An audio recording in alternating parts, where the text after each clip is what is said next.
All right. Hello, everybody. Today, we are going to finish. Hopefully, I make a video and go through each of these problems. So we have quadrilateral QRST has the following vertices, and they want us to prove that it's a rhombus. So first thing I would do, I'm a visual person, I would plot this and say, okay, Q, ooh, this is blurry. Q is at 6, 7. There's Q. R is at 11, 7. Right there. S is at 8, 3. Cool. And T is at 3, 3.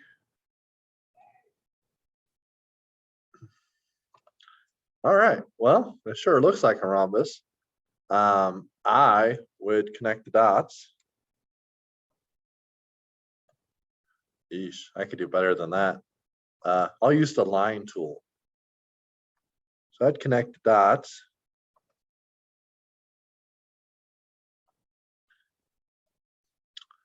I'm on the struggle bus today. All right, here we go. Ready? There we go. There we go. There we go. And there we go. Now there's many different ways to prove that a four-sided figure is a rhombus. And they tell us right here, they want us to justify and prove it's a rhombus by showing that the slopes of the diagonals, talking about those, and the lengths of the sides. So let's start with the diagonals. Let's look at the slopes of the diagonals. So I'm going to zoom in, make it easier to see. I might as well go to full screen. There we go. So let's talk about the slopes of the diagonals. So if I start here and I work my way here, this is what we call a diagonal.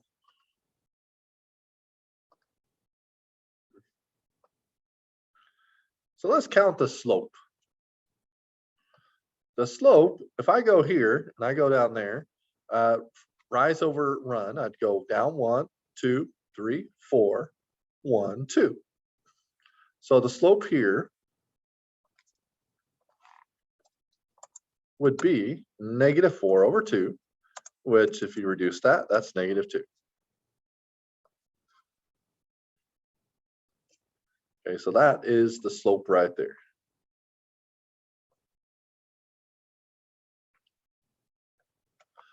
All right, now let's do the other diagonal.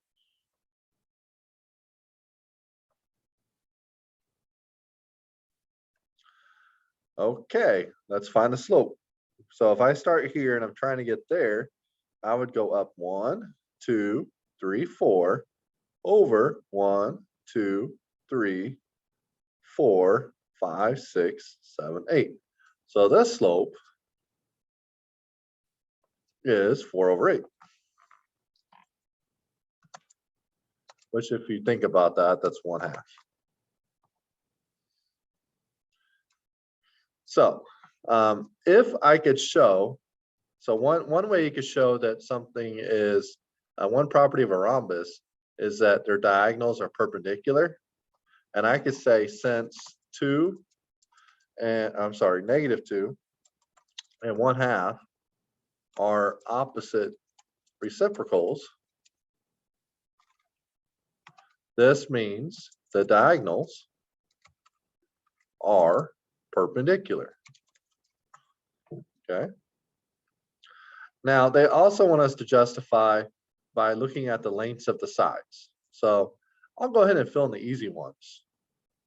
Easy ones, you can count left and right very easily. That'd be 1, 2, 3, 4, 5. So this is 5.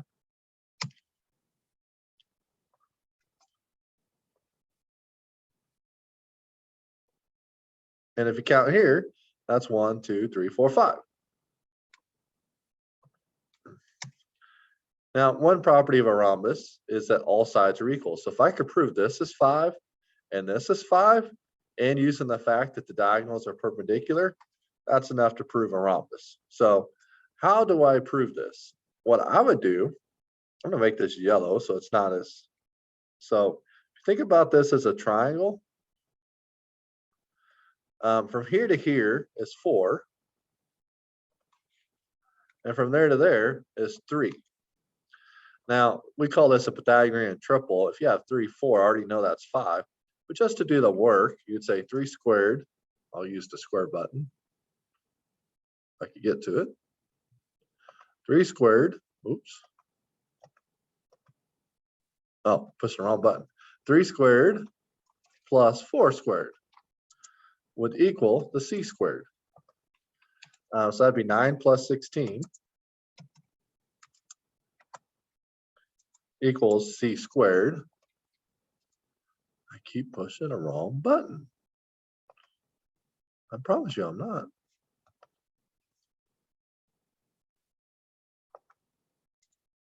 Huh, see?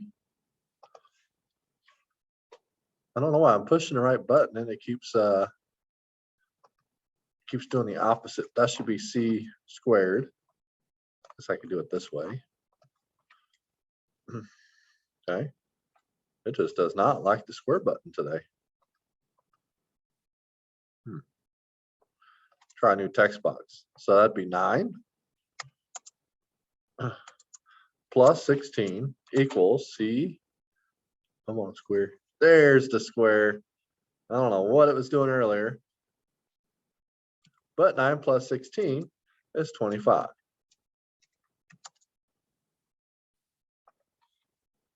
Oh, I see what I did. I have to take myself out of the square box. 9 plus 16 is 25. Take the square root and you get C is 5.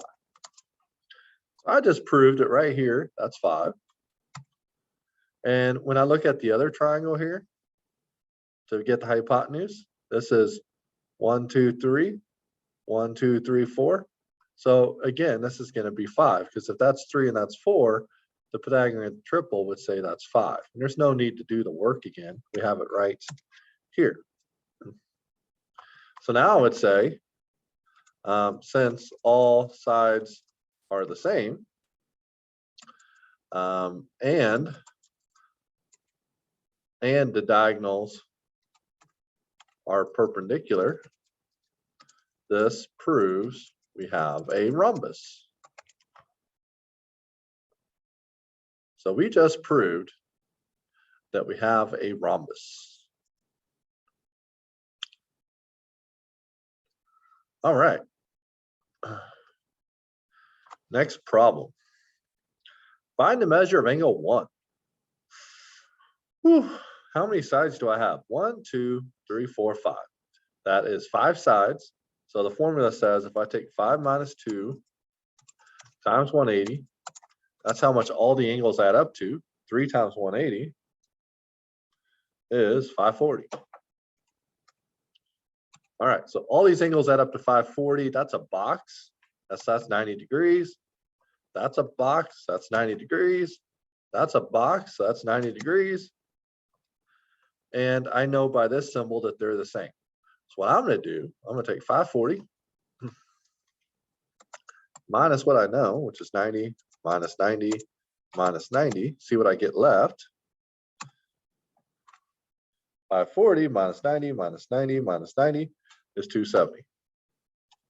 So that means 270 is divided between these two angles. If you take 270 divided by 2, that'd be 135. So this is 135, and that's 135.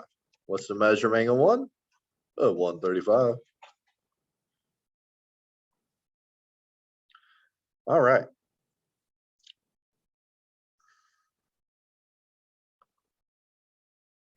That will be enough for those two. I think I'm going to make a video for the rest.